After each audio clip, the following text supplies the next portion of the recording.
Nabi Shallallahu Alaihi Wasallam dalam hadisnya bersabda, innamal a'malu binniyat.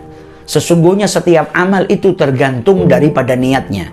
Wa innamal likulli imri'in ma nawa, dan seseorang itu akan mendapatkan sesuai dengan apa yang ia niatkan. Dari hadis ini kita bisa mengetahui tentang pentingnya sebuah niat, karena amal perbuatan manusia itu tergantung daripada niatnya. Dan niat yang membedakan antara suatu amal ibadah dengan perbuatan biasa yang tidak termasuk daripada amal ibadah. Bahkan perkara-perkara yang mubah, jikalau diiringi dengan niat yang baik, niat untuk mendapatkan keridhaan dari Allah, niat untuk mendekatkan diri kepada Allah Subhanahu wa Ta'ala, maka perbuatan mubah tadi akan mendatangkan pahala dari Allah Subhanahu wa Ta'ala. Seperti seseorang yang makan, niatnya untuk mendapatkan kekuatan agar bisa lebih taat kepada Allah Subhanahu wa Ta'ala, maka niat tadi mendatangkan pahala dari Allah Subhanahu wa Ta'ala. Dan terkadang ada amal yang sedikit tapi mendatangkan banyak pahala jikalau diiringi dengan banyak niat. Satu amal namun niatnya banyak.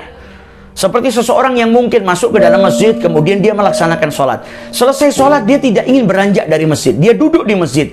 Maka kemudian dia niat untuk beriktikaf. Duduknya mendatangkan pahala daripada Allah. Kemudian dia niat untuk berzikir kepada Allah, maka duduknya mendapatkan pahala lagi daripada Allah Subhanahu wa Ta'ala.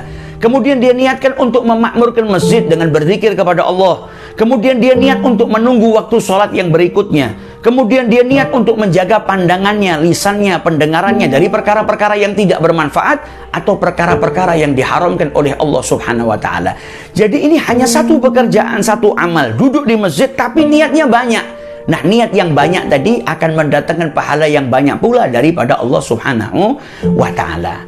Kemudian dalam hadis ini, selain Nabi mengajarkan kepada kita tentang pentingnya sebuah niat, beliau juga mengajarkan kepada kita untuk tidak beramal, melakukan suatu amalan kecuali semata-mata karena Allah, yaitu ikhlas lillahi ta'ala, berlepas diri dari pandangan selain Allah, tidak melakukannya karena manusia atau karena hal-hal yang lainnya.